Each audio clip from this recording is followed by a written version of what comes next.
Olá pessoal, muito bom dia, seja bem-vindo ao primeiro webinar da Solucionário Gestão sobre Saúde e Segurança no E-Social.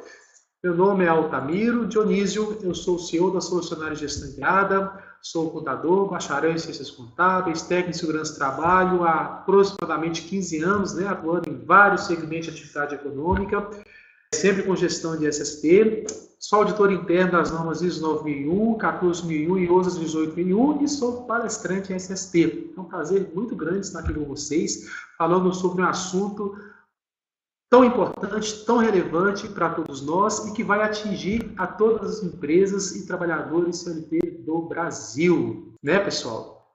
E hoje nós vamos falar aqui sobre obrigações de saúde e segurança dentro do E-Social.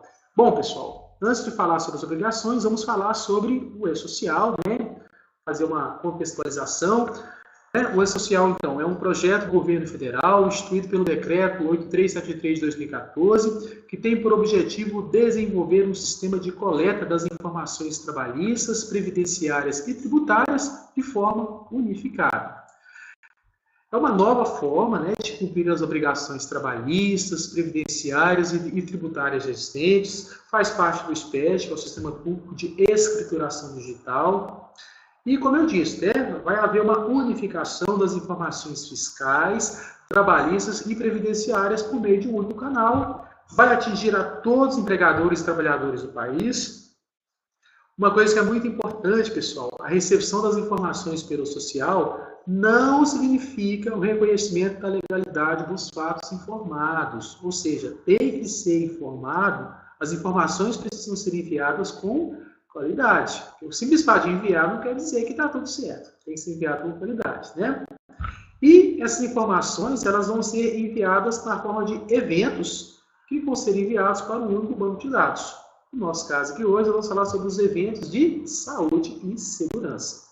Bom, pessoal, a saúde e segurança do trabalho social, ela está prevista no manual, já tá desde o início, mas o primeiro detalhamento dos layouts de saúde e segurança, eles vieram aí através da NDE 01 de 2018, nós temos uma versão 1 publicada em 30 de 5 de 2018, e uma segunda versão dessa mesma NDE, em 14 de 9 de 2018, que excluiu, alterou e incluiu eventos relacionados à saúde e segurança. Bom, pessoal, aspectos que são importantes sobre as NDEs. Elas têm como objetivo disponibilizar o layout dos eventos de saúde e segurança do trabalho conforme cronograma do E-Social. Eu coloquei aqui a ser divulgado. Por quê? Veja bem, no atual manual do social, que tem o faseamento, lá existe uma previsão que a data para início do envio das obrigações de saúde e segurança do trabalho é 8 de 1 de 2019. Entretanto, a forma com que algumas informações foram inseridas na versão 02 da ND 01 de 2018 sugere que haverá um faseamento das informações de saúde e segurança no E-Social. Então, provavelmente, não quer dizer que vai ser adiado o início, essa é uma interpretação nossa, mas provavelmente vai ser enviado algumas informações antes das outras. Eu vou falar logo mais à frente, quando eu for demonstrar os layouts, ok? As NDEs, elas adiantam o conteúdo que será disponibilizado em nova versão do E-Social, que eu acredito que no mês de outubro deve haver alguma divulgação de nova versão do E-Social. Ok, pessoal? Gente, o que muda com o E-Social?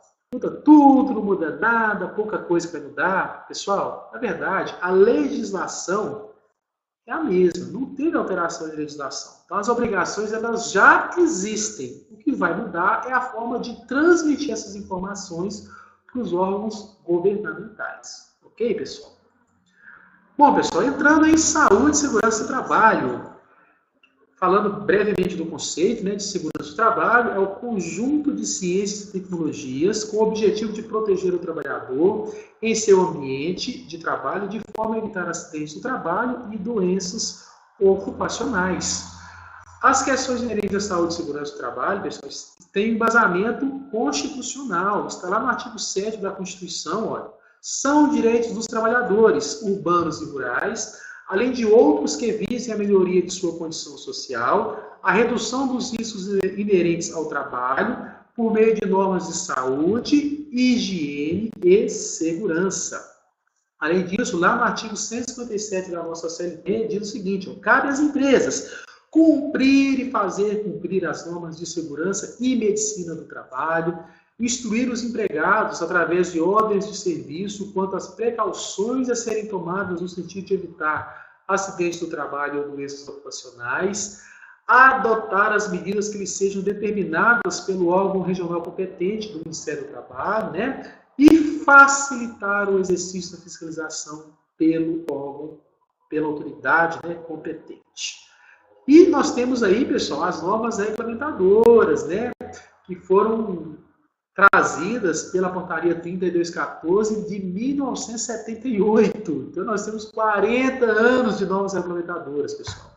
É claro que essas normas, elas não foram todas criadas em 78, elas foram criadas a partir de 78, né? Atualmente, nós temos 35 normas regulamentadoras que estão vigentes, né? Mas nós temos 40 anos de legislação de saúde e segurança, sem considerar a CLT, que é uma legislação trabalhista mais abrangente. Estou falando só de legislação de saúde e segurança, das normas regulamentadoras. 40 anos que nós estamos completando em 2018, ok?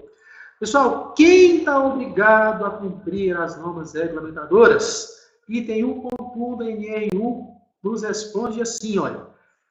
As normas regulamentadoras, NRs, relativas à segurança e medicina do trabalho são de observância obrigatória pelas empresas privadas e públicas e pelos órgãos públicos da administração pública direta e indireta, bem como pelos órgãos dos poderes legislativo e judiciário que possuem empregados regidos pela consolidação das leis do trabalho. Então, o Zé da esquina, que tem um funcionário e meio, tem que cumprir as normas de segurança. O seu Joaquim, da farmácia, tem 2 funcionários, tem que cumprir, contratados pela CLT, tem que cumprir toda a legislação aplicável para a atividade dele, né, para o segmento de saúde e segurança. Pessoal, como eu disse, o E-Social ele não traz mudanças nas legislações vigentes, né, trabalhista, fiscal e previdenciária, mas exige o cumprimento das regras que já são atuais, já estão em vigor, né? Não basta enviar os dados ao E-Social, né? Esses dados eles têm que ser enviados com qualidade, dentro das regras previstas pela legislação, pelos layouts, dentro dos prazos corretos, ok? Aqui uma frase, né, dita pelo José Alberto Maia, que é membro do Comitê Gestor do E-Social, ele diz o seguinte, olha, a área de segurança e saúde do trabalho é a área mais atingida pelo E-Social devido à falta de controles atuais. As empresas precisam se adequar, ajustar os seus processos, sistemas e controles em relação à medicina e segurança do trabalho.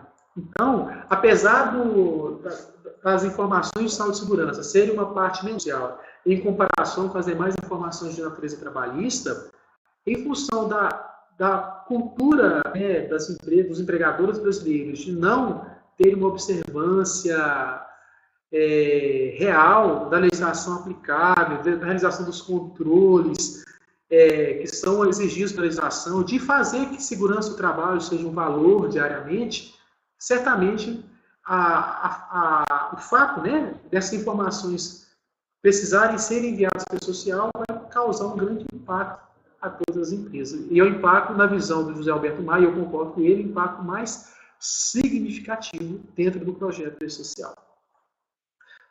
Pessoal, quais são os prazos? Atualmente, de acordo com o financiamento que está previsto na versão atual do E-Social, nós temos aí um ambiente de testes que está previsto para estar disponível a partir de 3 de 10 de 2018 e o ambiente de produção, né, que é onde a obrigação vai passar a ser efetivamente acontecer a partir de 8 de 1 de 2019. Entretanto, como eu disse, né, as alterações trazidas pela versão 02 da ND 01 de 2018 nos sugerem que poderá haver alterações desses prazos ou pelo menos que haverá um faseamento também das informações de saúde e segurança do trabalho. Agora sim, entrando nas principais obrigações de segurança e saúde do trabalho, começando com o nosso PPRA, Programa de Prevenção de Riscos Ambientais. Antes de falar sobre o PPRA, é importante a gente entender o que são riscos ambientais. Os riscos ambientais são os riscos físicos, químicos e biológicos que podem existir nos ambientes de trabalho, tá? Nós temos 5 riscos ocupacionais. Nós temos riscos ocupacionais conjunto. Nós temos riscos físicos, químicos, biológicos e ergonômicos de acidentes. Entretanto, no PPRA, considera-se apenas os riscos físicos, químicos e biológicos. O PPRA, né, ele tem como objetivo, pessoal, a preservação da saúde, da integridade dos trabalhadores, através da antecipação, reconhecimento, avaliação e controle da ocorrência de riscos ambientais que existem no ambiente de trabalho ou que possam vir a existir, né? Tendo em consideração a proteção do meio ambiente e dos recursos naturais. Pessoal, então aqui nós temos alguns exemplos de riscos físicos, químicos e biológicos, né? Riscos físicos, nós temos ruídos, vibrações, radiações ionizantes e radiações não ionizantes, frio, calor, pressões anormais, né? Situações que podem acontecer com quem trabalha por condições hiperbáricas, mercúrio, né? Etc. Umidade, exemplo de calor, né? Exemplos de riscos químicos, poeiras, fumos, névoas, neblinas, gases, vapores, substâncias, né? Produtos químicos de modo geral. E riscos biológicos, vírus, bactérias, protozoários, fungos, parasitas, bacilos, etc. Então, esses são os riscos físicos, químicos e biológicos que são objetos de estudo do PPRA. Ok? Pessoal, para obras de construção civil com 20 ou mais trabalhadores no total, é obrigatório, já em 2018, a elaboração do PCMAT. Tá certo? Então, se é uma obra de construção civil que em toda a obra tenha 20 ou mais trabalhadores, a empresa não vai fazer o PPRA, e sim o PCMAT, que aí vai contemplar os riscos físicos, químicos, biológicos e também ergonômicos, riscos mecânicos, que são os riscos de acidentes, tá bom?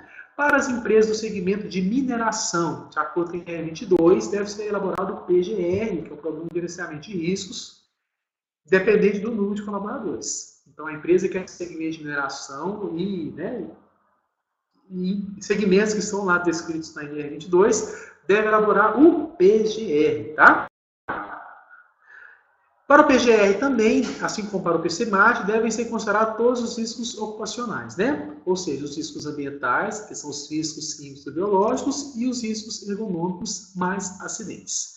E ambos esses programas, né, o PPRA, o PCMAT e o PGR, são para a elaboração do PCMSO.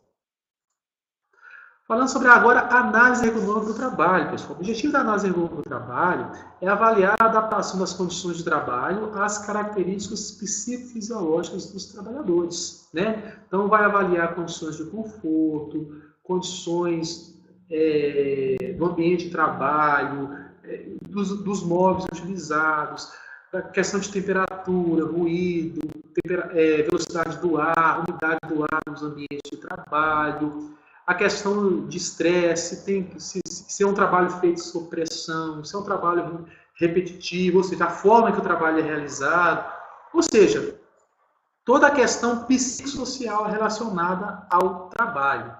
E a análise ergonômica, assim como o PPRA, também é de elaboração obrigatória para todas as empresas que admitam trabalhadores pelo regime CLT. Então, pode ter um funcionário, pode ter 2, pode ter 5, pode ter 10. Qualquer empresa tem que fazer o PPRA, né? No caso de empresa de construção civil ou mineração, PCMAT, PGR, e todas análise econômica do trabalho. Ok? Eu trouxe aqui, né, o que o E-Social, né, considera como risco ergonômico, né? Lá na tabela 23. Então, nós temos o grupo de riscos ergonômicos biomecânicos, né? Aí, como exemplo aqui, ó, trabalho em posturas incômodas ou pouco confortáveis por longo período, trabalho em pé por longos períodos, postura sentada por longos períodos, né? Nós temos também o grupo de riscos ergonômicos relacionados a mobiliários e equipamentos. Então, se o posto de trabalho é improvisado, se tem mobiliário sem meio de regulagem de ajuste, se tem equipamentos ou marcas sem meio de regulagem do ajuste, ou que não estejam em condições de uso, né? Tudo isso deve ser informado no social. Temos também os riscos ergonômicos relacionados à questão organizacional. Nós temos, por exemplo, o trabalho realizado sem pausa definida para descanso, necessidade de manter um tempo de trabalho, trabalho como necessidade de variação de turnos e assim por diante, né? Temos outras situações também, que são descritas na tabela 23. Temos os riscos ergonômicos ambientais, que vão tratar, como eu disse, das condições do ambiente de trabalho. Então, os níveis de pressão sonora, que é o ruído, né, do ambiente, temperatura, velocidade do ar, umidade, iluminação, se der algum reflexo na tela do monitor do computador, piso escorregadio e outras situações ligadas ao meio ambiente de trabalho. E temos também um grupo importantíssimo, né, que são os riscos ergonômicos relacionados à questão psicossocial cognitiva, né, que nós vamos ter aí, por exemplo, né, excesso de situações de estresse, situações de sobrecarga de trabalho mental, exigência de alto nível de concentração, atenção e memória e assim por diante. Tá certo, pessoal? Então, todos esses riscos devem ser avaliados na análise ergonômica do trabalho e informados na social. Altamiro, quem tem que fazer a análise ergonômica do trabalho? Pessoal, a legislação não define quem tem que fazer. A NR17 apenas fala, a empresa deve fazer a análise ergonômica do trabalho. Ponto. Só que, por uma questão de coerência, por uma questão que eu considero óbvia, se eu preciso enviar as informações com qualidade ao e-social, se eu faço uma análise ergonômica do trabalho para melhorar as condições do meu ambiente de trabalho, o processo, a forma que o trabalho é realizado, as condições dos equipamentos, etc., é necessário e fundamental que eu contrate um profissional que tenha bom conhecimento técnico de ergonomia. Entenda de ergonomia, né?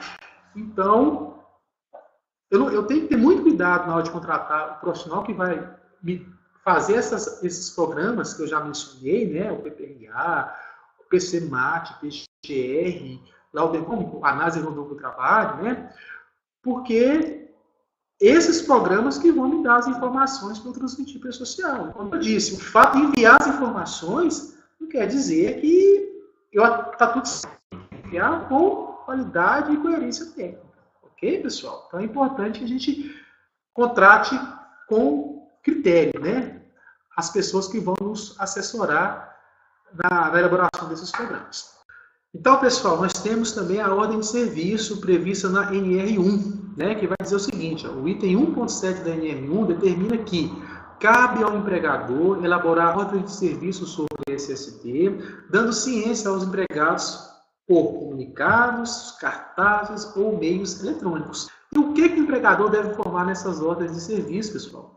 Os riscos no ambiente do trabalho, os meios que foram utilizados para prevenção, minimização ou limitação dos riscos, obrigações e proibições inerentes à saúde e segurança e outras informações, né, que o empregador considerar relevantes em relação à saúde e segurança. Né? Os equipamentos que são utilizados, periodicidade de troca, quais são os equipamentos de proteção coletiva, medidas, enfim, né? O que for relevante em matéria de saúde e segurança deve ser informado ao trabalhador por meio das ordens de serviço. Tá? E outro ponto muito importante da ordem de serviço, pessoal, para as empresas que fazem PPRA, vai ser a ferramenta que nós vamos conseguir fazer o mapeamento dos riscos mecânicos, né? Os riscos de acidentes, que serão informados no evento S2240 do E-Social. Né?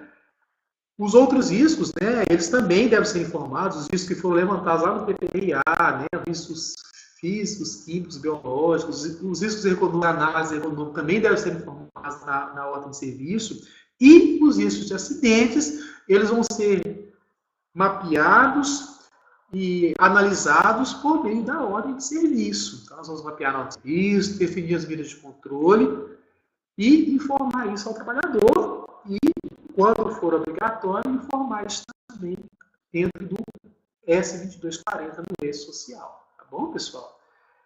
Eu vou trazer aqui agora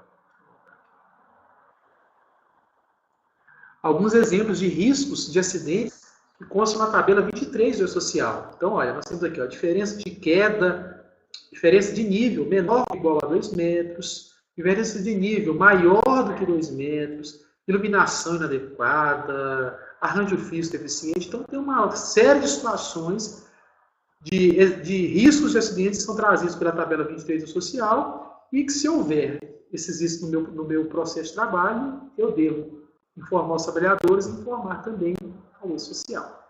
Ok? Por meio do evento S2240. Pessoal, agora vamos ver como que essas informações, né, do PPRA, do PCMAT, do PGR, da análise econômica e da ordem de serviço devem ser enviadas para o E-Social. Então, o primeiro evento que nós temos aqui é o evento S1005, que é o evento de tabelas de estabelecimentos, obras ou unidades de órgãos públicos. Ariel também, mas esse S1005 é o departamento pessoal que está enviando, é a contabilidade. Sim, só que, veja bem, nesse evento eu vou informar, né, os estabelecimentos, unidades, obras que a minha empresa tem. Então, veja bem, se a empresa já tem os programas legais, porque é uma obrigação, já deveria ter, eu devo informar esse S1005 de acordo com o que está no PPRA, no PCMAT, no PGR. E se a empresa ainda não tem, isso já deve ser definido de uma forma coerente no ato do envio, para quando esses programas forem elaborados, eles serem feitos em consonância com o que foi informado no S1005. Ok, pessoal? Então, precisa haver uma conversa, né, entre o S1005 e a estrutura de unidades, estabelecimentos e obras que estão nesses programas legais. Um outro evento de saúde e segurança, que é muito importante, é o evento S1060, que vai tratar, que é a tabela, né, de ambientes do trabalho. Então, pessoal, nesse evento aqui nós vamos vamos apresentar as informações do ambiente de trabalho. Então, eu trouxe alguns recortes aqui do layout, né, do evento S1060, apresentado pela NB01 2018, versão 02, né? Então, nós temos aqui, ó, descrição do ambiente do trabalho, preencher com uma das opções, né? Se o estabelecimento é próprio, né? Se é um empregador, se é um estabelecimento de terceiros, se é uma prestação de serviços, né? Instalações de terceiros, né? Não consideradas como lotações dos tipos 3 a 9 na tabela 10, né? Isso aqui deve ser informado no caso de inclusão de ambiente de trabalho, no caso de alteração e também no caso de exclusão do ambiente de trabalho. Então, ó, o S1060 ele deve ser informado nessas ações. Incluiu o ambiente, alterou ou excluiu, você tem que informar, inserir as informações necessárias e enviar para o social. Quando ele se tornar obrigatório, de que momento que eu vou enviar essas informações para o social? O manual atual, pelo menos, né, que é a versão 2.4.02, não traz uma data específica, né? Então, a única orientação que é dada é que esses eventos, eles devem, no caso do S1060, ele deve ser informado antes do envio das informações referentes à folha de pagamento. Mas o ideal é que ele seja informado de imediato. Então, fiz uma inclusão, uma alteração, uma exclusão de ambiente de trabalho, imediatamente eu informo para a social, para fim de evitar qualquer tipo de problema no futuro, ou de inconsistência no cruzamento das informações. Ok, pessoal? E é importante acrescentar que esse evento deve ser enviado antes do evento S2240, que é o próximo evento que eu vou falar, que trata de condições ambientais e fatores de risco. Então, veja bem, se eu tive uma alteração do ambiente de trabalho e essa alteração alterou o risco, eu vou informar o S1060 e depois informar o S2240 com a alteração dos riscos que ocorreu em função da alteração do ambiente de trabalho. Ok? Bom, agora sim, falando do S2240, que é o evento, eu diria que é o evento mais importante no sentido de volume de informações em relação à saúde e segurança do trabalho no E-Social. Então, o S2240 ele vai tratar de condições ambientais de trabalho, fatores de risco. Então, olha, também fiz alguns recortes aqui. Então, nós temos aqui, ó, informações sobre o ambiente de trabalho, atividades desempenhadas e exposição a fatores de risco. é uma informação obrigatória, né? Informar a data em que o trabalhador iniciou as atividades no ambiente de trabalho ou a data de início da obrigatoriedade deste evento para o empregador no social, a que for mais recente. Ou seja, se o trabalhador já trabalha no ambiente X, no ambiente A, que data que eu vou colocar aqui nesse campo? A data que passar a ser obrigatório o envio do VS 2240. Se o trabalhador for contratado depois que passou a ser obrigatório, eu vou informar a data em que o trabalhador iniciou as atividades. Ok? Aí, seguindo, informações relativas ao ambiente de trabalho. Olha que legal. Informar o código do ambiente de trabalho constante na tabela S1060, no qual o trabalhador está desempenhando as atividades. Outro campo muito importante, pessoal, é a descrição das atividades desempenhadas. Também uma informação obrigatória. Nós temos aí 999 caracteres para escrever o que tem que ser escrito. Olha o que o E-Social fala, o que o layout fala aqui para a gente. Olha. Descrição das atividades físicas ou mentais realizadas pelo trabalhador por força do poder de comando a que se submete. As atividades deverão ser escritas com exatidão e de forma sucinta, com a utilização de verbos no infinitivo pessoal. Até a forma do verbo, o layout traz aqui para a gente. Ó. Exemplo, né? Distribuir panfletos, operar máquinas de invase, então sempre no infinitivo, tá? Só vai perguntar para a gente, olha, identificar se a atividade desempenhada, né? Ela está dentre as descritas na tabela 28, ou seja, né? O que é a tabela 28? É a tabela que traz a relação de atividades que são perigosas, insalubres ou que ensejam o direito à aposentadoria especial, né? Também deve ser informado o fator de risco a qual o trabalhador está exposto, né? Se tem ruído, se tem poeira, se tem calor, se tem frio, enfim, né? Informar se esse risco, o critério de avaliação do risco é quantitativo ou qualitativo, né? E se ele for quantitativo, também deve ser informado a intensidade, concentração ou dose de exposição a esse risco. Também, se ele for quantitativo, deve ser informado o limite de tolerância calculado para os agentes específicos, conforme a técnica de medição, né, que foi exigida pela legislação, e ser informada a técnica que foi utilizada para fazer a medição do agente. Lembrando, pessoal, que essas informações devem ser informadas por trabalhador. Né? Então, todos os trabalhadores é individualizado. Cada trabalhador eu tenho que informar tudo isso que eu já mencionei em relação a fatores de risco, né? Então, essas informações, pessoal, elas devem ser enviadas conforme o PPRA, o PCMAT ou o PGR. Então, eu não posso inventar informação. Eu tenho que ter um programa elaborado, né? Bem elaborado, para que as informações tenham qualidade e em cima dessas informações, eu vou fazer a transmissão dos eventos para o ambiente social. Ok? Aqui só falando rapidamente sobre as informações da análise ergonômica do trabalho. Né? Além dos riscos, né, nós precisamos informar o trabalhador dentro do ISO 2240 sobre a metodologia. Aqui fala o seguinte, olha, em relação à descrição da metodologia utilizada para o levantamento dos riscos ergonômicos. Deve ser feita a análise ergonômica, sim, conforme a NR17, mas não é obrigatório informar dentro do social qual foi a metodologia utilizada. Mas, Maria Altamiro, mas eu tenho que fazer, faz a análise ergonômica como NR17, mas não é obrigatório informar aqui a metodologia. Entretanto, eu aconselho que seja informado, sim, até mesmo para dar uma maior consistência técnica do trabalho realizado.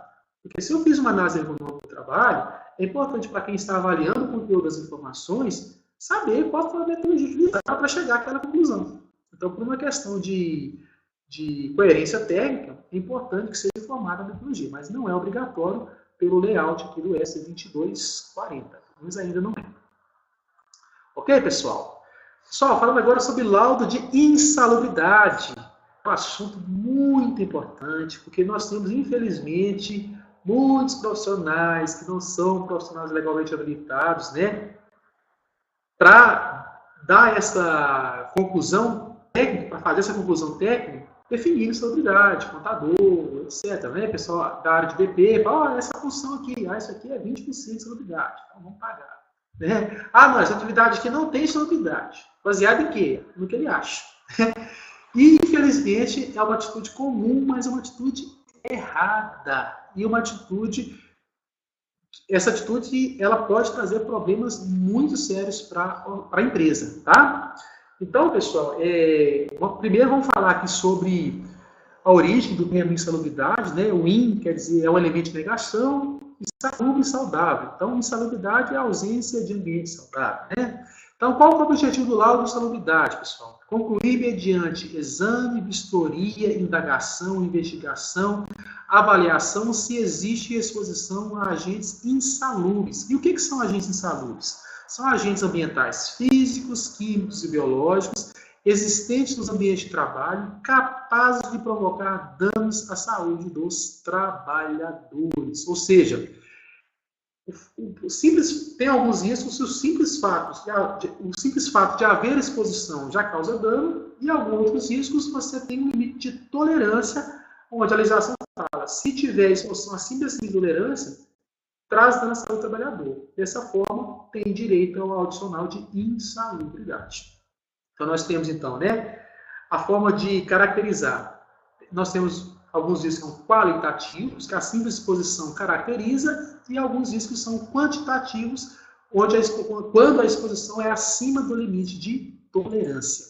Pessoal, quem deve fazer laudo de insalubridade? Todas as empresas que admitem trabalhadores pelo regime CLT. Todas. Tem um funcionário, tem 5, tem 10. Altamir, eu tenho escritório de contabilidade com 5 pessoas. É só administrativo, eu tenho que fazer? Tenho que fazer laudo de insalubridade. Como eu disse, eu não posso informar se é ou não insalubre sem uma conclusão emitida por um profissional legalmente habilitado, que é engenheiro de segurança do trabalho ou médico do trabalho. Ok, pessoal? E um fato importante é que, na existência de 2 ou mais fatores, será considerado, para fins de percepção do adicional, aquele com grau mais elevado. Então, se eu tenho, por exemplo, um agente que gera direito adicional de insalubridade de grau mínimo e outro grau máximo, eu tenho que colher grau máximo. Ok, pessoal? Então, nós temos aí 3 graus de insalubridade, né? Temos aí 40%, que é a insalubridade de grau máximo, 20% de insalubridade de grau médio e 10% de grau mínimo, que deve ser calculado sobre o salário mínimo da região. É importante destacar, pessoal, que a eliminação da insalubridade ela se dará com a adoção das medidas de controle que conservem, né, a exposição a níveis abaixo do estabelecido na legislação, ou seja, abaixo dos níveis de tolerância, né? Ou, se nós conseguimos adotar medidas de proteção coletiva que reduzam os níveis do ambiente de trabalho a valores abaixo dos limites de tolerância. Então, veja bem, se eu tenho exposição a ruído acima do limite de tolerância, por exemplo, o trabalhador trabalha 8 horas por dia e ele está exposto a 90 decibéis. Então, se eu consigo adotar medida de proteção coletiva, eu faço um clausuramento da máquina, eu troco a máquina, né, e esse ruído passa a ficar abaixo de 85, obviamente você deixa de ter insalubridade, porque a exposição a ruído, se você trabalha só 8 horas no dia e a exposição de ruído é abaixo de 85, ela não vai ser mais prejudicial ao trabalhador. Ou se eu fornecer equipamento de proteção individual. Então, se eu tenho exposição, por exemplo, a 90 decibéis e eu forneço um protetor auricular, que é um EPI, com fator de atenuação de 15 decibéis, por exemplo, a exposição do trabalhador, mesmo no ambiente tendo 90 decibéis, digamos, o nível de pressão sonora que vai chegar no ouvido do trabalhador é de 90 menos 15, ou seja, 75 decibéis. Então, a exposição também deixou de ser insalubre. Apesar de ter um ambiente com 90 decibéis, mas a exposição real não caracteriza insalubridade. Ok? Então, a gente consegue neutralizar a insalubridade desde que a gente forneça equipamento que seja comprovadamente eficaz, treine os nossos trabalhadores, torne o uso obrigatório, fiscalize a sua utilização e substitua com o equipamento, imediatamente quando o equipamento estiver danificado. Ok? Então, nós temos aqui uma tabela com os graus de insalubridade em relação a cada tipo de risco. Essa tabela, eu não vou ler toda a tabela, ela está disponível, né, na NR15, da portaria 3214, e vocês poderão também ter acesso a esse material quando ele for enviado por e-mail. Ok? Pessoal, agora falando sobre laudo de periculosidade que está previsto na NR16. Então, o laudo de insalubridade está previsto na NR15, é um laudo que atende a legislação trabalhista, e também o laudo de periculosidade, ele atende a legislação trabalhista, e essa legislação é a norma regulamentadora de número 16. Pessoal, o objetivo do laudo de periculosidade é concluir mediante exame, vistoria, indagação, investigação e avaliação se existe exposição a condições de periculosidade, tá? E o que são condições de periculosidade? São aquelas que causam ameaça ou perigo à integridade física do trabalhador. Pessoal, também é obrigatório para todas as empresas que admitem trabalhadores como empregados. Altamir, eu tenho escritório de contabilidade, a minha atividade administrativa, tem que fazer laudo de periculosidade? Tem. Como eu disse, como você vai informar no E-Social se o seu ambiente é ou não periculoso, se você não tem uma conclusão técnica emitida por um profissional legalmente habilitado. Então, você tem que ter o laudo de periculosidade para informar se é ou não periculoso. Ok, pessoal? A periculosidade ela deve ser paga com um adicional de 30% que incide sobre o salário base. Então, se o trabalhador tem um salário base de R$10.000, o valor da periculosidade será de R$3.000. Ok, pessoal? A NR16 ela fala quais são as atividades que são perigosas. Olha, se a sua empresa trabalha com explosivos ou inflamáveis, tem profissionais atuando com intervenções de energia elétrica, segurança pessoal patrimonial, motociclistas, radiações ionizantes ou substâncias radioativas, essas pessoas que trabalham nessas condições, ou as empresas, né, que tem pessoas trabalhando nessas atividades, de acordo com os critérios previstos na NR16, mediante elaboração de laudo técnico, deverá pagar o adicional de periculosidade e, obviamente, informar a existência dessa situação social. Então, uma situação que é muito interessante, por exemplo, o caso do frentista, que trabalha fazendo abastecimento dos nossos carros aí, né, veículos nos postos de combustíveis aí no dia a dia. Então, olha, todas as pessoas, o frentista e todas as pessoas que trabalham no raio de 7,5 metros do raio da bomba estão expostas a condições de perigosidade e tem direito ao adicional. Obviamente, essa situação ela só deve ser informada, como eu disse, mais uma vez, mediante a elaboração de laudo técnico emitido por engenheiro de segurança ou médico de trabalho, mediante a elaboração de laudo de idade, que é um laudo técnico. Ok, pessoal? Pessoal, falando agora sobre o LTCAT, que é o laudo técnico das condições ambientais de trabalho. Uma coisa que é importante, antes de falar do LTCAT, que é importante destacar é o seguinte. Pessoal, o laudo de insalubridade e o laudo de periculosidade são programas que atendem à legislação trabalhista, NR15 e NR16, para verificar se há ou não exposição a agentes insalubres e periculosos, ok? O LTCAT é um documento de natureza previdenciária, e o objetivo dele é avaliar se há exposição a agentes nocivos, que sejam o direito à aposentadoria especial e recolhimento do FAI, que é o Fundo de Aposentadoria Especial. Ele está previsto lá na Lei 8213, de 91, no artigo 58, na Instrução Normativa 77 de 2015 do INSS e na Instrução Normativa 971 de 2009, lá no artigo 291, essa instrução normativa é da Receita Federal. Bom, pessoal, o objetivo do LTCAT, como eu disse, né, é concluir mediante exame, vistoria, indagação, investigação e avaliação se existe efetiva exposição a agentes nocivos de acordo com a legislação previdenciária, né? Então, os agentes nocivos, né, são os agentes físicos, químicos ou biológicos ou associação de agentes prejudiciais à saúde ou à integridade física. Então, essa é a definição da legislação previdenciária. Altamiro, quem está obrigado a fazer o LTCAT? Todas as empresas que admitam trabalhadores como empregados pela CLT. Todo mundo tem que fazer. Ah, eu tenho escritório de contabilidade, tem que fazer? Tem. Ah, eu tenho escritório, eu sou despachante, eu tenho um funcionário só, tem que fazer? Tem. Todo mundo que contrate trabalhadores pelo regime CLT é obrigado a fazer o LTCAT. Ok, pessoal? Pelo mesmo motivo. Lá no S2240, eu vou informar, a exposição a esse risco, vai perguntar, né? A exposição a esse risco gera direito à aposentadoria especial? Sim ou não? Como é que eu vou falar se sim ou não se eu não tenho laudo? Então, tudo que eu vou informar na social, eu tenho que ter um documento embasando essa informação. Porque se eu informo, pessoal, isso pode ser solicitado em algum momento pelo Ministério do Trabalho. Então, fui lá no 2240 e informei. Não tem direito à aposentadoria especial. Aí, o Ministério do Trabalho pode me mandar a notificação e fazer, ok, me manda o LTCAT dessa data. E aí a gente não tem. Como que a gente vai fazer? Né? Então, tem que ter todo o embasamento técnico para enviar essas informações para a social. Perfeito? Então, seguindo, então, olha, ele deve ser expedido por engenheiro de segurança ou médico de trabalho, ele não possui validade, pessoal, recomenda-se que ele seja avaliado pelo menos uma vez ao ano, tá? Mas ele não tem validade.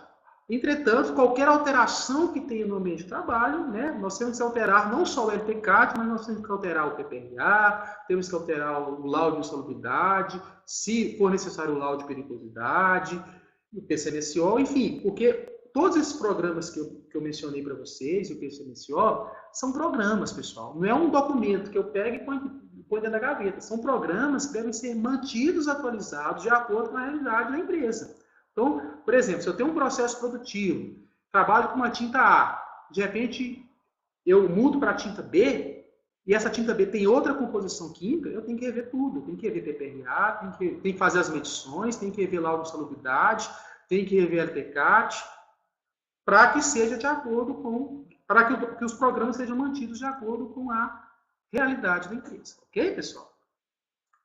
Bom, pessoal, né, o LTCAT também ele deve informar o risco e o percentual do FAI, né, que é o financiamento da aposentadoria especial, a ser pago adicionalmente pelo empregador às suas contribuições. Então, nós temos aí 4 códigos possíveis, né? Então, 1 é quando não tem direito à aposentadoria especial. 2 é quando tem direito, quando o trabalhador tem direito à aposentadoria especial, uma alíquota de 12%. 3, quando o trabalhador tem direito a 20 anos de contribuição e a empresa recolhe uma alíquota de 9%. E 4, quando tem direito a 25 anos, com 25 anos de contribuição, o trabalhador tem direito à aposentadoria especial e a empresa recolhe a alíquota de 6%. Só uma coisa que é importante é o seguinte: existem alguns agentes que, mesmo não sendo insalubres, eles podem gerar direito à aposentadoria especial. Como assim, Altamiro? Vou explicar, calma. Ruído, por exemplo.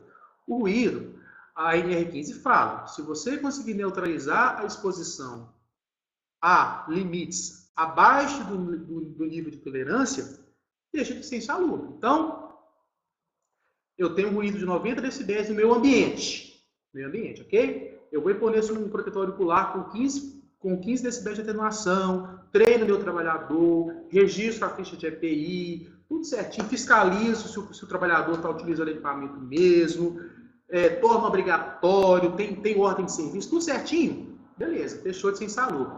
Só que o ruído, quando o ambiente apresenta uma exposição acima do limite de tolerância definido lá pela legislação previdenciária, mesmo fornecendo EPI, o empregado continua tendo direito à aposentadoria especial e a empresa continua tendo de recolher o FAI.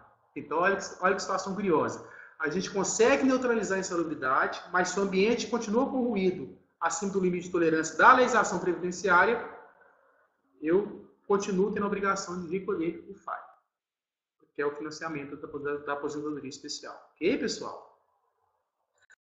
Então, pessoal, formas de avaliação. Nós temos, né, a forma qualitativa, que a simples presença dos agentes nocivos descritos lá no anexo 4 do decreto 3048 já caracteriza uma situação de aposentadoria especial. E tem a situação quantitativa, que é quando os limites de tolerância, né, ou doses previstas são ultrapassados.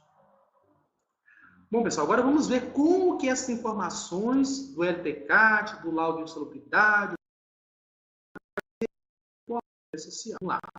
Então, pessoal, eu peguei o recorte de partes, né, do layout do S2240 para a gente exemplificar aqui. Ó. Então, ele pergunta aqui, ó, a exposição ao fator de risco, execução da atividade, configura trabalho insalubre? Sim ou não? Então, para me informar isso aqui, eu tenho que ter um laudo em mãos, né? A exposição ao fator de risco configura um trabalho perigoso? Sim ou não? A exposição ao fator de risco, execução da atividade, excede recolhimento adicional para financiamento da aposentadoria especial? Sim ou não? Então, eu tenho que ter um laudo em mãos para informar, mesmo, como eu falei, se é um escritório, eu tenho que ter um laudo em mãos para assim, não, eu não tenho direito. Porque como que eu, por exemplo, né, ou um profissional que não é engenheiro de segurança, que não é o profissional legalmente habilitado, vai falar que não tem? Não tem como. Tem que ter uma posição técnica do profissional legalmente habilitado, que é definido pela legislação, ok?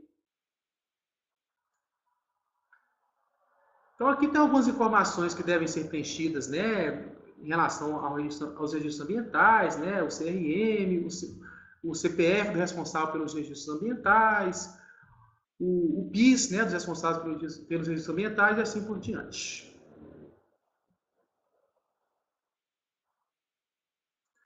Então, pessoal, as conclusões acerca da presença de insalubridade, periculosidade e direito à aposentadoria especial deverão ser informados conforme as conclusões apresentadas por profissionais legalmente habilitados nos respectivos laudos de insalubridade, periculosidade e LTCAT. Ok, pessoal? Vamos falar agora, pessoal, de medidas de controle dos riscos, que é um assunto também muito importante. E importante é por quê? Existe uma cultura no nosso país, né, que tem ruído, dá protetor. Tem poeira, dá máscara. Tem risco de queda de altura, dá o cinto. E a gente está tudo resolvido. Na verdade, não é bem assim, tá bom, pessoal? A NR9, ela define algumas hierarquias em relação às medidas a serem adotadas para eliminar ou minimizar os riscos, tá?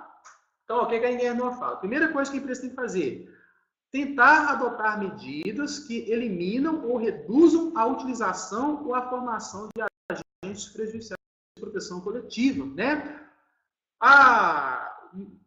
Por exemplo, a máquina produz ruído elevado. Então, primeiro eu vou tentar trocar a máquina. Vou colocar uma máquina que tenha um ruído menor. Não tem como trocar. Inviável, a máquina custa milhões, não tem como trocar. Então, beleza. A gente pode fazer o quê? Adotar medidas que previnam a liberação ou a disseminação desses agentes no ambiente de trabalho. Então, se eu tenho uma situação que gera um processo que gera exposição a risco químico, eu posso fazer um clausuramento, ou eu posso colocar um exaustor para tirar todo o agente químico que estaria no ambiente de trabalho.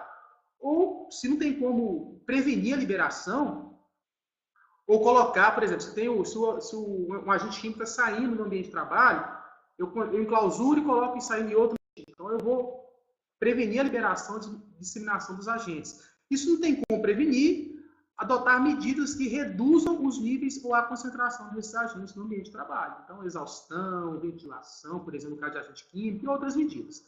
Aí sim, pessoal, não consegui fazer isso, não deu certo, aí sim, eu vou adotar medidas de caráter administrativo ou de organização do trabalho. O que é isso? Por exemplo, eu tenho exposição, suponhamos, a calor. Nossa, o calor é um agente insalubre também, né? Dependendo do nível de exposição. Então, se um trabalhador fica num determinado local que tem uma fonte de calor por 2 horas, eu vou organizar esse trabalho para que ele fique exposto apenas 1 hora ou 30 minutos e saia para um outro ambiente que não tem exposição ao calor. Então, isso é medida de caráter administrativo da organização do trabalho. Não tem como, nada disso que eu citei resolve o problema, ou minimiza. Então, nós vamos fornecer o EPI. Aí sim, nós vamos fornecer equipamento de proteção individual, treinar os nossos trabalhadores, tornar obrigatório, registrar fornecimento e informar isso na social. Mas eu não posso fornecer a EPI e não tentar outras medidas primeiramente. Ok, pessoal? Isso é o que está na legislação. Então, como que as medidas de proteção vão ser informadas lá no E-Social? Também serão no S2240. Então, eu vou informar aqui, ó. A empresa implementa medidas de proteção coletiva para eliminar ou reduzir a exposição dos trabalhadores a fator de risco. A empresa pode falar que não se aplica, que ela não implementa ou que ela implementa. Se ela falar que não implementa, pessoal, deve haver um estudo por parte da empresa, interno, justificando a não implementação dessa medida de proteção coletiva. Por quê? Eu vou informar isso lá no E-Social. Pode acontecer de uma fiscalização e falar assim, olha, eu estou vendo aqui que você informou que você não implementa medida de proteção coletiva. Por que você não implementa? Não, porque, olha, tem um estudo que eu fiz aqui que demonstrou que é inviável, que não vai resolver, então por isso a gente não implementou medidas de proteção coletiva. Agora, se a empresa não faz nada, essa situação, o fato da empresa não ter tentado a adoção de medidas de proteção coletiva, pode justificar em uma autuação por parte do Ministério do Trabalho, porque é norma. Ok, pessoal? Aí outra pergunta, ó, os equipamentos de proteção coletiva são eficazes na neutralização dos riscos do trabalhador? Sim ou não, né? Se a empresa não implementa, né? Aí, a utilização do EPI não se aplica, não é utilizado, né? Nesse campo que a empresa vai informar. E aí, deve um pouquinho mais. Vai pedir, ó, certificado de aprovação do EPI. Altamir, mas o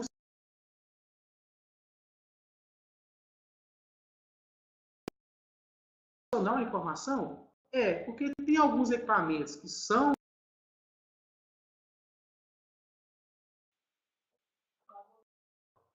Voltou? Dá um feedback para a gente, por gentileza.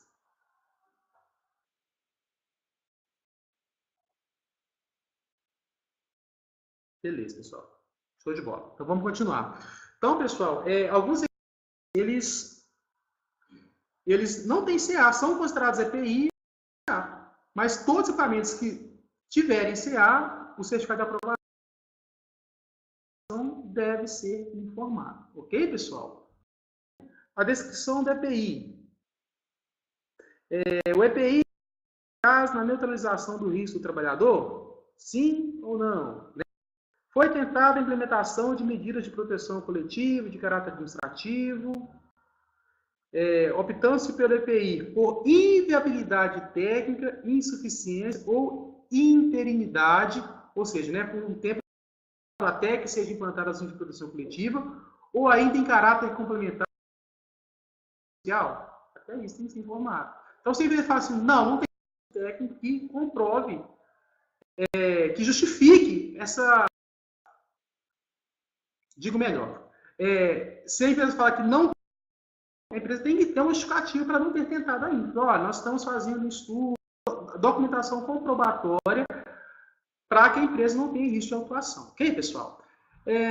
Foram observadas as condições de funcionamento da EPI. E aqui tem sobre a EPI, que eu não vou ler todas elas, mas todas relacionadas ao equipamento de proteção individual. O que é importante destacar em relação ao EPI, pessoal, que o EPI deve ser fornecido sempre, for aprovado pelo Ministério do Trabalho, o fornecimento deve ser registrado em meio eletrônico ou em meio físico. Esse registro eletrônico pode ser feito por biometria, por exemplo, né? E, além disso, a NRC instala o seguinte, ó, o EPI deve ser fornecido gratuitamente ao trabalhador, se for solicitado a troca, ele deve ser substituído, deve ser treinado, a utilização deve ser obrigatória, ou seja, não adianta o trabalhador fornecer, o empregador fornecer equipamento e falar assim, agora é problema dele, eu forneci, fiz minha parte. Não.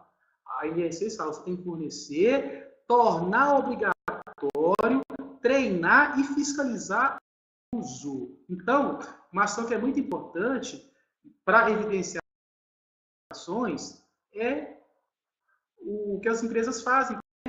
E a gente, para amenizar o impacto da palavra advertência, a gente fala, vamos dar advertência, o trabalhador fala, nossa, você é divertido. Então, você faz uma comunicação de segurança para você evidenciar que você está fiscalizando o cumprimento, a obrigatoriedade de utilização do EPI. Ok, pessoal? Equipamentos de proteção que vão ser informados, né, deve ser recomendação do PPRA, PCMAT, PGE e ordem de serviço, no caso. Só falando agora de PCMSO, o Programa de Controle Médico e Saúde Ocupacional, ele tem como objetivo promover a saúde do conjunto dos seus trabalhadores, né, realizando exames médicos com riscos que o trabalhador esteja exposto, identificar precocemente qualquer problema que possa comprometer a saúde dos trabalhadores. Pessoal, o que mais, principalmente em empresas de pequeno porte, nós temos empresas que contratar um funcionário, aí a contabilidade fala assim, olha, vai lá na clínica do João e faz um ASO. Aí o funcionário vai lá na clínica do João, faz um ASO, entrega para o departamento pessoal e a empresa contrata esse funcionário e está tudo certinho. Não está certinho, pessoal. Por quê? O exame ele só se justifica quando nós sabemos o risco que o trabalhador está exposto. O exame é exatamente para analisar o impacto que a exposição ao risco pode trazer à saúde do trabalhador. Se o trabalhador no PPRA, identifica-se que há exposição no ambiente de trabalho. Então, o que o médico vai fazer no PCMSO? Vai verificar a audiometria. Por quê? Eu vou verificar na admissão a perda auditiva e também se há algum problema auditivo. Se esse problema comprometer a realização das atividades laborais dele. E aí, se a risco, periodicamente eu vou fazer essas audiometrias, não está havendo perda da audição em função da exposição ao ruído.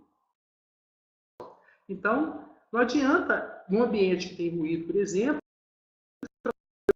às vezes o trabalhador faça apenas um exame clínico. O ruído, o efeito do ruído na saúde, ele não vai ser monitorado. E isso deve ser. O monitoramento da saúde do trabalhador ele é obrigatório e vai ser informado lá no S2220, que nós vamos falar daqui a pouquinho, tá bom, pessoal? Então, como o exame, o ASO deve ser feito, pessoal? Na mudança de exposição a risco diferente, pessoal. Então, olha, a pessoa é auxiliar administrativo e vira assistente administrativo, trabalhando no mesmo ambiente, exposto ao mesmo risco, não há obrigatoriedade legal de fazer exame de função. Aí alguém vai falar assim, mas o fiscal me pediu. Bom, gente, eu não posso responder pelo que o fiscal pensa, né? O que eu estou falando está na legislação. O que a NR7 fala é isso. Mudança de função com exposição a risco diferente é obrigatório fazer. Mas é proibido? Não. Se a empresa achar que, vou fazer para evitar dor de cabeça, para não ter injeção de saco com ninguém, faça o exame e está tudo certo. Beleza? Mas não é obrigatório. Pessoal, exames periódicos, né? Eles devem ser feitos de acordo com a NR7. Então, a NR7 traz para alguns riscos, né? Para ruído, tem que fazer audiometria, exposição a agente tal, tem que fazer. Então, a gente faz os exames. E o demissional, pessoal, ele deve ser feito até a data de homologação, desde que o último exame não tenha sido feito há 135 dias para a empresa do grau de risco 1 e 2, ou 90 dias para a empresa de grau de risco 3 e 4. Tamir, o que é grau de risco? É grau de risco lá da NR4, pessoal. Então, o que vocês devem fazer? Pegar o KNAI da atividade preponderante do estabelecimento e verificar qual que é o grau de risco de vocês. Se o grau de risco for o I2, o funcionário tiver feito o exame há 135 dias, na demissão não tem que fazer exame demissional. Se for grau de risco 3 e 4, a menos 90 dias. Ok, pessoal? Como que isso vai ser informado lá no E-Social? Então, é pelo evento de monitoramento da saúde do trabalhador. Então, olha, lá, tipo do exame médico ocupacional, conforme opções abaixo. Então, informar se é admissional, se é um periódico, se é de retorno ao trabalho. Retorno ao trabalho, pessoal, é quando o trabalhador pela Previdência Social superior a 30 dias, no retorno de retorno ao trabalho, tá? Ou se há algum exame médico, ação pontual que não se enquadra nos demais casos, né? no trabalho organizacional. E exame demissional, tem os devidos códigos aí, tá bom? A questão da aptidão, né? Se o trabalhador está apto ou está inapto, isso também vai ser informado na social.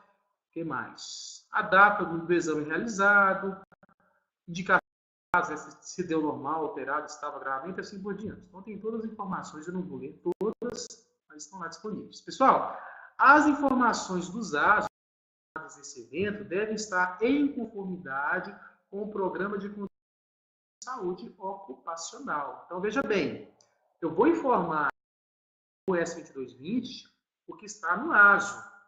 E o ASO de acordo com o PCMSO. Tá certo, pessoal?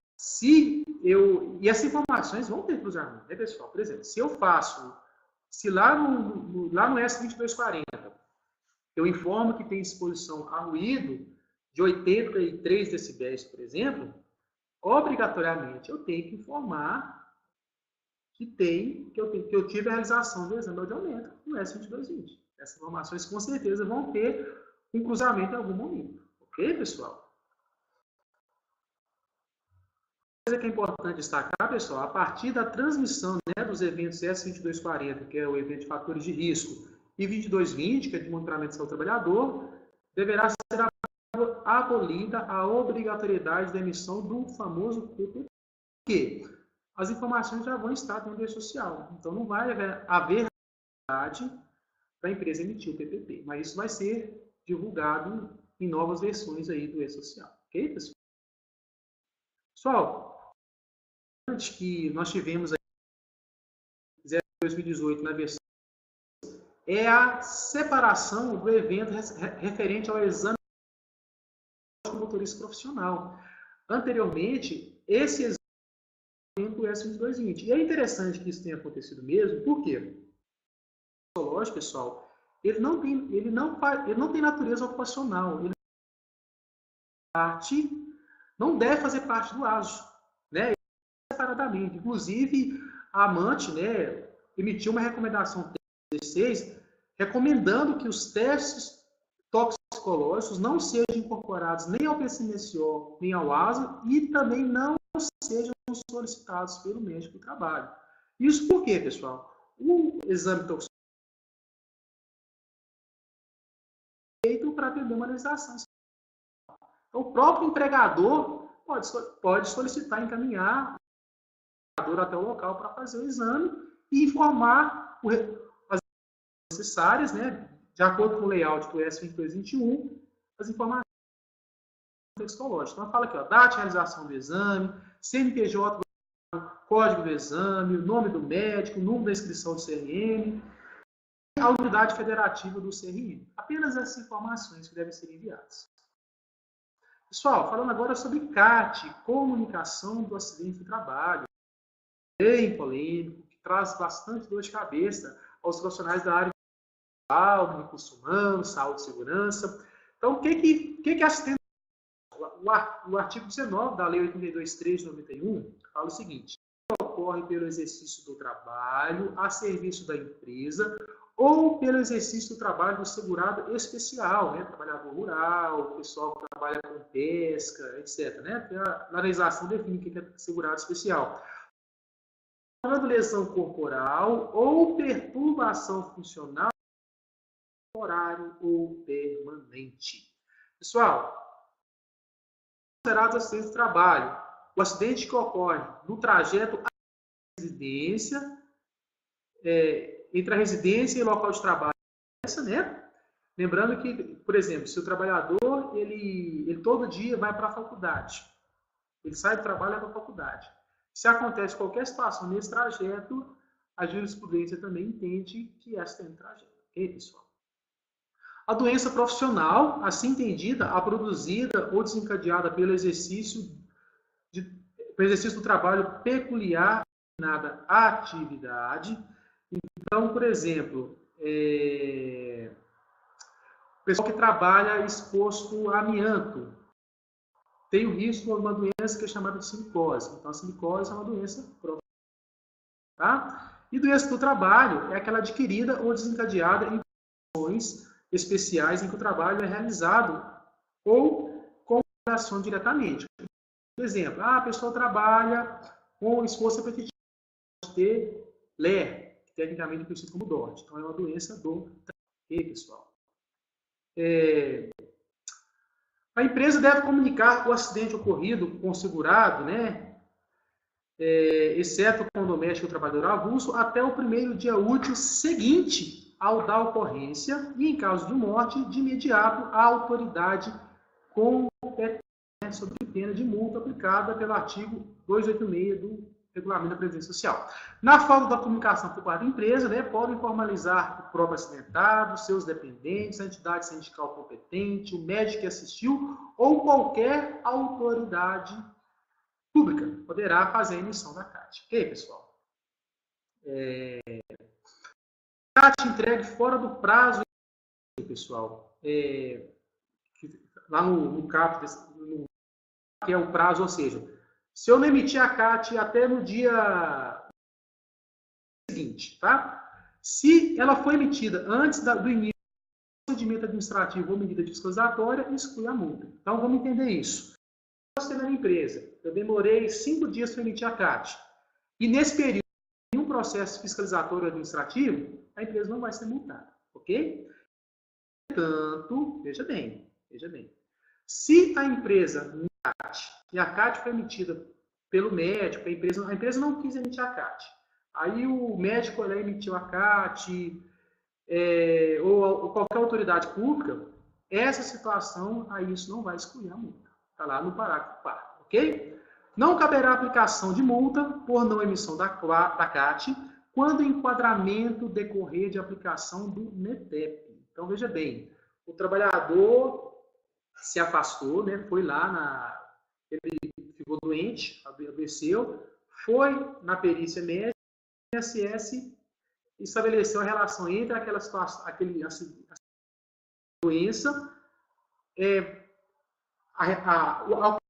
com o trabalho que ela realiza, né, que é o famoso NTEP. Então, no caso, se a empresa não tiver aberta a CAT, não vai ter aplicação de multa. Ok, pessoal? Então, como que isso deve ser informado social, pessoal? Como que vai ser informado, né? Eu vou passar apenas muitos campos do evento S2210, que é o evento que vai tratar da CAT, acidente, tipo do acidente do trabalho, a hora que o acidente aconteceu, trabalhadas antes da ocorrência do acidente, tipo de CAT, se é inicial, se é comunicação de óbito. Então, quem já preencheu o CAT aí está vendo, hoje a gente coloca na CAT. Então, vai ser colocado no S22. O local do acidente, identificação do local onde o acidente, a parte do corpo foi atingida, o detalhamento do agente causador. E da mesma forma do PPP, pessoal, a partir da obrigatoriedade do evento S22, não vai ser necessário mais a emissão da CAT da forma que é emitida hoje, né? Porque nós vamos a gente vai transmitir o S2210 no mesmo que vai ser emitido hoje. A legislação não vai mudar, é só a forma de entregar a informação. Tá bom, pessoal? Uma situação que é importante destacar, que eu não em relação ao prazo dos envios dos eventos de saúde e segurança. Todos os outros, né, os eventos de fatores de monitoramento da saúde do trabalhador, de exame toxicológico, ele deve ser até o dia 7 do mês subsequente ao da realização. Pessoal, sempre isso. Vou falar de um assunto que é muito importante, pessoal, que é sobre as capacitações, os famosos treinamentos, né, de saúde e segurança.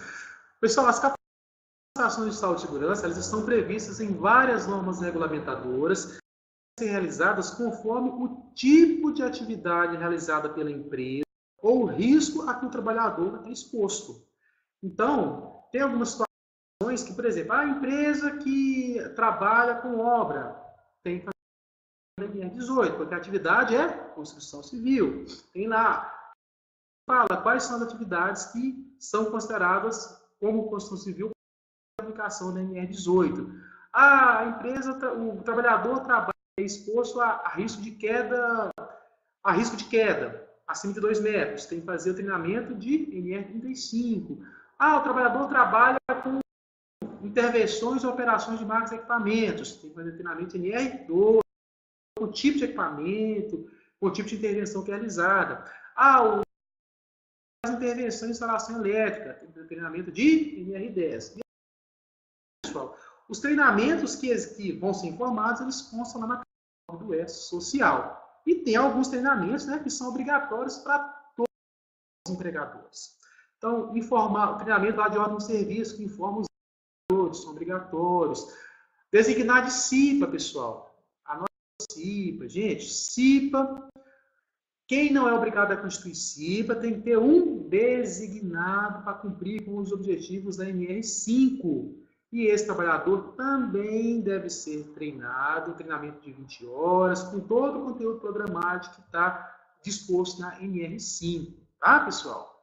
Então, alguns treinamentos vão ser obrigatórios para todas as empresas. Eu vou falar sobre eles aqui agora na próxima tela.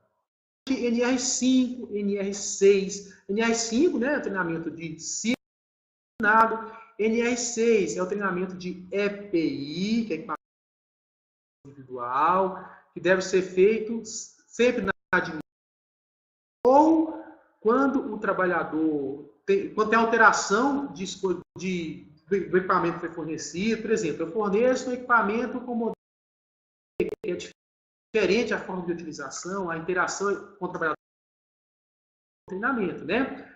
Outro ponto que é interessante, pessoal, treinamento dos socorros. Isso aqui também é um treinamento obrigatório. E uma coisa que é importante é o seguinte, a NR7 fala o seguinte, todas as empresas precisam ter em seus estabelecimentos primeiros socorros de acordo com o tipo de atividade ou conhecimento. Quem vai definir o que tem que ter no kit, pessoal? O médico do trabalho, baseado no PPRA ou no PGR ou no PCMAT, tá certo? Mas o kit, eu tenho que ter uma pessoa treinada. Porque não adianta eu ter o kit, eu só posso fazer o atendimento. Então, todas as empresas têm que ter uma pessoa, tem que ter o kit de uma pessoa treinada para fazer primeiros socorros, tá? Treinamento de incêndio NR23. Pessoal, isso não é treinamento de brigada, tá? Brigada é uma legislação estadual do Corpo de Bombeiros. Aqui eu estou falando de noções de prevenção e combate ao incêndio. Então, tem que ter uma pessoa ou pessoas, né, treinadas para atuar num princípio de incêndio, saber como usar um extintor, identificar qual extintor que é de água pressurizada, qual que é de coquinho seco, qual que é de CO2 e assim por diante, tá? Treinamento NR10, pessoal, já são treinamentos específicos, né, para quem faz intervenção em energia elétrica. NR11, para quem faz movimentação de materiais. NR12, para quem tem intervenção ou operação de máquinas e equipamentos. NR18, para trabalhadores da construção civil. 33, NR33, para trabalhadores que trabalham em ambientes confinados, para empresas que têm trabalhadores atuando em ambientes confinados. E para a NR35 para empresas que têm um trabalho em altura. Existem outros treinamentos específicos, né, da NR20, NR34, NR29, que eu não vou mencionar aqui, que são muito específicos para determinados tipos de atividades. Ok, pessoal? Então, como que essas capacitações vão ser informadas no E-Social? Através do S2245, que é o evento que vai informar sobre treinamentos, capacitações e exercícios simulados. Inclusive, é importante destacar o nome desse evento foi alterado na versão 02 da NDE 01/2018, foi publicado em 14/9. Então, olha, aqui vem aqui, ó, informar o código do treinamento conforme tabela 29, informar a data de início do treinamento, capacitação, exercício simulado, ou a data de início da obrigatoriedade deste evento para o empregador no E-Social. Uma coisa que é importante destacar aqui, pessoal, é o seguinte, na versão 01 da NDE 01 de 2018 e no próprio Manual do Social, fala que os eventos de saúde e segurança vão ser obrigatórios a partir de 8 de 1 de 2019. Ponto. Aqui já fala, olha, se a gente for lendo mais ou menos, informar a data de início do treinamento, capacitação, ou a data de início da obrigatoriedade deste evento. Então, interpretando esse texto, sugere-se que haverá também um faseamento dos que vão ser transmitidos antes dos outros. Ok, pessoal? Acredito que a tabela é essa 1060 de ambiente de trabalho, né? Pela lógica. Então, informar a duração do treinamento em horas, treinamento, a modalidade do treinamento, se ela foi presencial, se ela foi EAD, se ela foi semipresencial. Aqui também tem um ponto, pessoal. Já existe uma nota técnica no Ministério do Trabalho, legalizando, digamos assim, né, ou formalizando a realização dos treinamentos EAD para saúde e segurança. Tá certo, pessoal? Entretanto, é importante destacar o seguinte: eu não posso ter aquele treinamento generalista. Então, por exemplo, treinamento de CIPA. O treinamento de CIPA, os conceitos de CIPA, o que é CIPA, plano de trabalho, etc., esses conceitos são comuns para todas as empresas. Mas quando eu vou falar de ambiente de trabalho, cada empresa tem um ambiente de trabalho. Então, eu não posso, não adianta eu contratar um PhD de CIPA, quando o trabalhador para ficar 20 horas na frente do computador assistindo um treinamento, sendo que aquele treinamento não vai abordar o ambiente de trabalho dele. Então, talvez, o treinamento de NR5 ele pode ser feito na modalidade ao vivo, poderia ser feito tranquilamente, ou na modalidade, aí seria AD, só que ao vivo, ou na modalidade semipresencial, onde o trabalhador assistiria os assuntos que são comuns, e aí teria um treinamento presencial sobre os assuntos que são específicos da empresa. Tá certo, pessoal? Então tem que ter muito cuidado na contratação de treinamento à distância para não contratar treinamentos generalistas em situações que existe a necessidade de falar de situações do ambiente de trabalho, que é o caso de 99% dos treinamentos de segurança, tá, pessoal? Então tem que ter esse cuidado. Mas o treinamento EAD, se ele for feito na modalidade ao vivo, resolve esse problema, né? Se a pessoa conhece o ambiente, tem conhecimento e faz treinamento ao vivo, resolve a situação, tá? Então, o tipo de treinamento, né? Se ele é um treinamento inicial, se é um treinamento periódico, se é reciclagem, se é um treinamento eventual e outros, tá certo? Uma coisa que é importante também, pessoal, destacar é a informação do profissional que fez o treinamento. Então, ó, em várias situações, a legislação fala assim, o treinamento deve ser feito por um profissional que tem uma comprovada no assunto. Então, os dados dessa pessoa que fez o treinamento e qual que é a capacitação dele. Se é uma capacitação para operação de máquinas, o profissional legalmente habilitado para ser responsável técnico, mas para ser o responsável técnico do treinamento, tem que ser, o NR12 fala que tem que ser o profissional legalmente habilitado. O entendimento é que o profissional legalmente habilitado é engenheiro mecânico em algumas situações técnico-mecânicas. Por exemplo, treinamento NR10, engenheiro eletricista, ou técnico eletrotécnico, dependendo da situação. Então, essa qualificação tem que ser informada. Então, se eu faço um treinamento em NR12, capacitação de NR12, e falar que o técnico de segurança, por exemplo, é o profissional legal, a gente vai ter problema, né? Porque o técnico de segurança não é um profissional legal habilitado para fazer capacitação. Veja bem, capacitação que está prevista no NR12. Ele pode até fazer, executar o treinamento, mas precisa ter um profissional legalmente habilitado para ser o responsável técnico do treinamento, para definir conteúdo, definir carga horária. Porque, por exemplo, o treinamento NR12 ele não tem carga horária definida. Então, quem vai definir essa carga horária é o profissional legalmente habilitado. A única coisa que a NR12 vai exigir que seja feito durante a jornada de trabalho. E antes dele começar a exercer as atividades, né? Obviamente. Uma coisa que é importante, pessoal, a tabela 29, ela esses treinamentos em treinamentos em dois grupos, registro obrigatório e de registro não obrigatório. Altamir, como assim? Vamos lá. Pessoal, quais são os treinamentos de registro obrigatório? Quando eu falo registro obrigatório, são aqueles que eu devo obrigatoriamente informar lá dentro da social. Isso segundo a tabela 29, que foi emitida na versão 02 da NE 01 de 2018, publicada no último dia 14 de nove de 2018, ok? Então, olha, quais são os treinamentos de registro obrigatório? Tem que registrar, fazer e registrar no E-Social. Treinamentos previstos pela NR 32, treinamentos previstos pela 32 é uma norma regulamentadora que aplica-se a todas as empresas que atuam com serviços de saúde, hospitais, ambulatórios e similares, previstos pela NR 34, A NR34 trata da indústria da construção naval, é bem específico. Treinamentos previstos pela NR35, que trata de trabalho em altura. Autorização para trabalhar em instalações NR10 e operação e realização de intervenções em máquinas e equipamentos. Ok?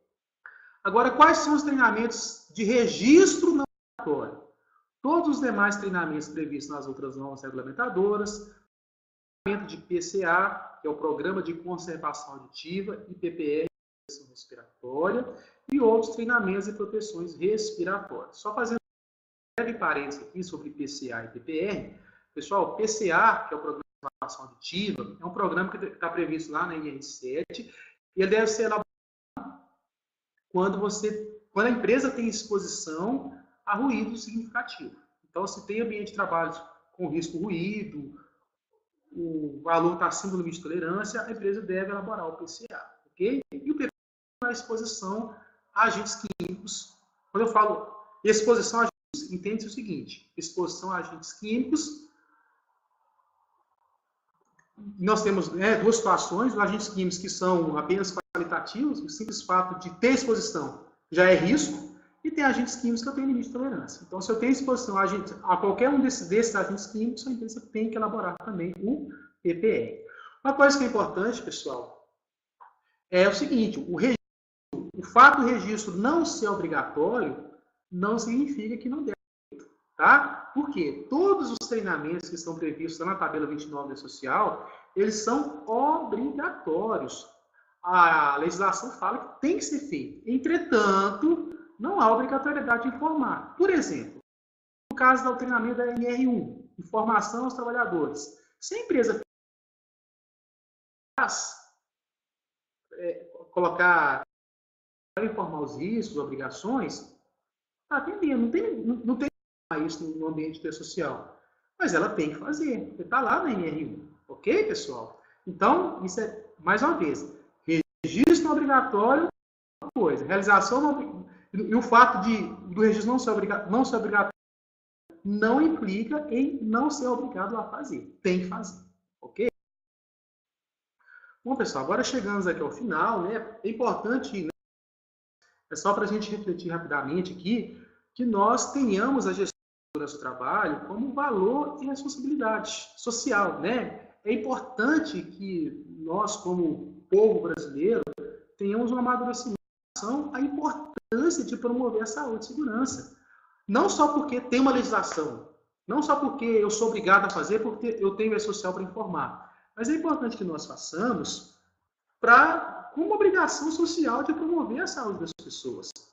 É inadmissível uma empresa contratar um trabalhador que vai trabalhar em altura no telhado sem que ele tenha feito treinamento em NR35. Ele não sabe usar um cinto, não tem conhecimento em como fixar o cinto de segurança, quais são os equipamentos que ele deve usar para fazer o trabalho, como que os acessos devem ser feitos com segurança. Então, a empresa não pode fazer isso. Então, o treinamento tem que ser feito, não é porque a legislação determina que tem que ser feito a treinamento trabalho em altura, é porque eu, como empresa, eu tenho que ter responsabilidade com o meu trabalhador. Se eu contratei ele para fazer trabalho em altura, se eu contratei esse trabalhador para trabalhar limpando equipamentos perigosos à saúde dele, como que eu vou colocar ele para limpar equipamento com desengraxante, um tanto de produto químico, sem treiná-lo, sem falar: olha, trabalhador, você tem que usar esses EPIs, eu vou te fornecer os equipamentos, você tem que usar dessa forma, você tem que ter esses tipos de cuidado para você não ter problema com a sua saúde.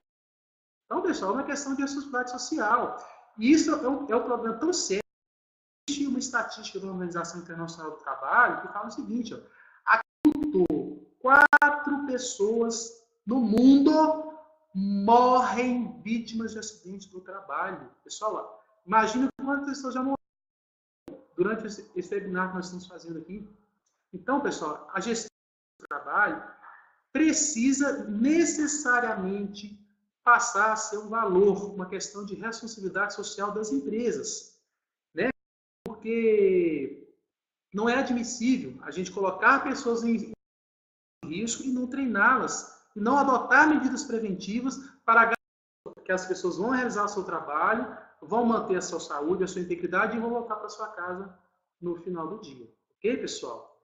Então, e além disso, pessoal, nós já deveríamos ter amadurecido isso, né? Nós temos 40 anos de legislação de saúde, segurança e trabalho, pessoal. Está na hora da gente parar de ver isso como uma obrigação. O E-Social, pessoal, é uma oportunidade para nós avaliarmos tudo que está inadequado na nossa empresa. Não é porque a legislação pede não, mas é porque pode trazer risco para as pessoas. Organizar esses processos, organizar a casa, independente se vai haver ou não adiamento do prazo, pessoal, fazer bem feito. Não adianta fazer só porque o Ministério do Trabalho. Não, tem que fazer porque é responsabilidade social minha como empregador.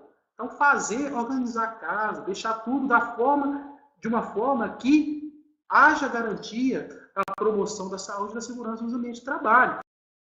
Quando vier a obrigatoriedade, aí sim, eu vou só prestar as informações. Você quer saber se eu fiz treinamento? Isso. Você quer saber quais riscos? Estão aqui. Quer saber se eu tentei adotar medidas de proteção coletiva? Tentei. Está aqui, ó. Tentei as medidas. Se tiver fiscalização, o Ministério do Trabalho pedir, todas as proteções coletivas que eu adotei, se é uma proteção coletiva que requer alguma estrutura, tem a ART do pessoal legalmente habilitado sobre a resistência daquela estrutura. Se, por exemplo, eu vou fazer uma linha de vida para ancorar simples de segurança para pessoas que fazem descarregamento de carga, de caminhão, por exemplo, manuseio de carga, eu vou colocar lá a corda de vida, colocar o ponto de fixação, vou pedir lá a resistência daquele ponto de fixação para garantir que aquele ponto de fixação não vai se soltar em uma eventual queda. Entende, pessoal? É tudo questão de responsabilidade social. Não é porque a norma manda, é porque como que eu coloco, por exemplo, faço uma linha de vida, coloco lá os pontos de ancoragem e não tenho certeza que aquilo vai aguentar se o trabalhador cair, gente. Se o trabalhador cair e o negócio soltar, o trabalhador vai morrer.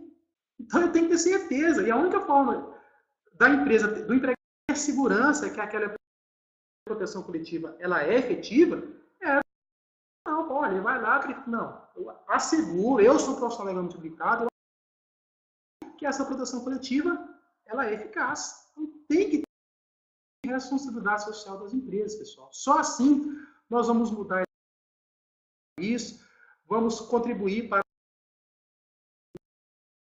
mais saudáveis, vamos permitir que os trabalhadores, mesmo atuando em condições até um tanto nocivas, voltem para suas famílias e contribuir para a melhoria da sociedade. Ok, pessoal? Uma frase do Albert Einstein que eu gosto muito, que ele fala, né? Insanidade é continuar fazendo sempre a mesma coisa e esperar resultados diferentes. Então, se nós queremos mudar a nossa realidade, nós precisamos efetivamente parar de ver como obrigação.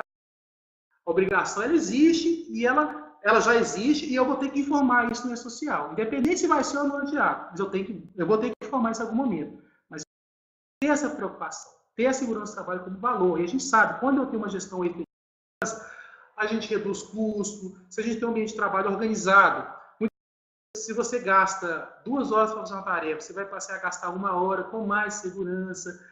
Se você não tem afastamentos, você reduz o custo da Previdência Social, de benefícios, isso contribui, né, para a saúde das comunidades, né, para que o Estado reduza o aporte do orçamento que tem que ser feito hoje para puxar o rombo da Previdência Social. Então, é uma série de situações, pessoal, que a gente precisa pensar que segurança do trabalho é responsabilidade social, porque nós sabemos também que o fato de nós termos acidentes no trabalho e afastamentos custeados pela Previdência Social pode majorar a nossa alíquota de GILRAT por meio do FAP.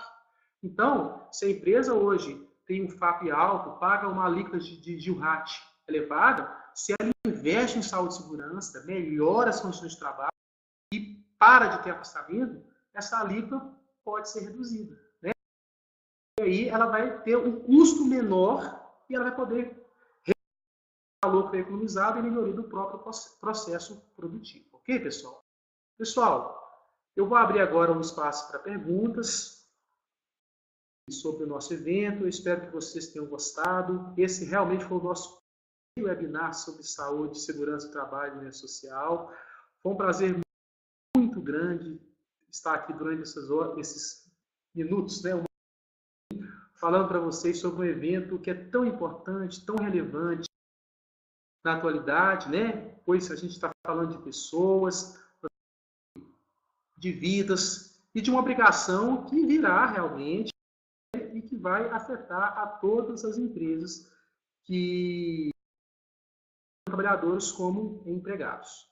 Eu quero pedir a vocês que curtam nos sigam nas nossas redes sociais, nas nossas páginas, e eu quero desde já fazer um compromisso com vocês. A partir do dia 1 de na segunda-feira que vem, eu vou publicar diariamente um vídeo de ação com dicas de saúde e segurança, com dicas de gestão, para que possamos organizar os nossos processos e atender social. Eu vou tentar 31 dias no mês de outubro, o maior número de vídeos, mas nós vamos fazer sempre vídeos.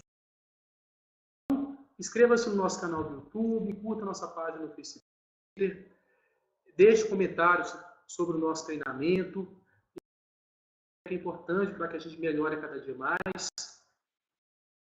E é isso, pessoal. Então, tem alguma pergunta? A Camila fez uma pergunta ao longo do treinamento sobre no próprio evento S2240, vai perguntar se tentou primeiro. Sabe, exatamente, pessoal, como eu falei, né?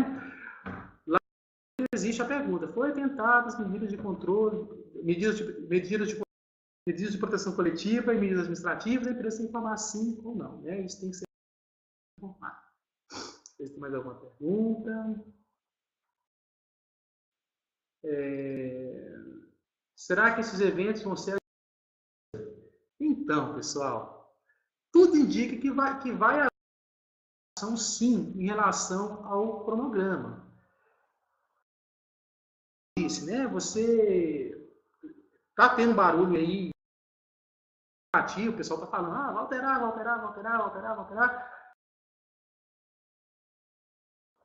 A minha opinião é o seguinte: 02 da NDE 01 de 2018, onde ele fala que a informação, etc., você deve ser informado a partir da data de obrigação deste evento, entende os eventos de saúde e segurança. E na versão anterior, assim, a partir da obrigação dos eventos, que lá no manual do E-Social fala que é 8 de 1 de 2019. Então, apesar de não informação oficial, eu acredito que haverá sim alguma alteração em relação ao cronograma de envio. Não necessariamente será a data de início. Pode ser que comece dia 8 do 1, um dos eventos, depois, 2 meses depois, outro evento. Eu acredito que seja a natureza. Mas vamos aguardar, né, a próxima versão do Comitê Gestor do Social para que a gente saiba como fazer. Bom, pessoal, eu vou terminando por aqui os nossos contatos. Qualquer tipo de pergunta pelo WhatsApp, com esse número que vocês por e-mail. O meu e-mail não está aqui na tela, está contato@solucionares.com.br. Então, repetindo, altamiro@solucionares.com.br. Podem me mandar perguntas por e-mail que eu terei respondê-las. Tá bom, pessoal? Muito obrigado a todos pela atenção. E em breve teremos mais novidades, tá, pessoal? Vamos no final do mês de outubro. Mas curta as nossas redes sociais. Inscreva no nosso canal do YouTube, que você vai ficar toda a nossa... Pessoal, um grande abraço.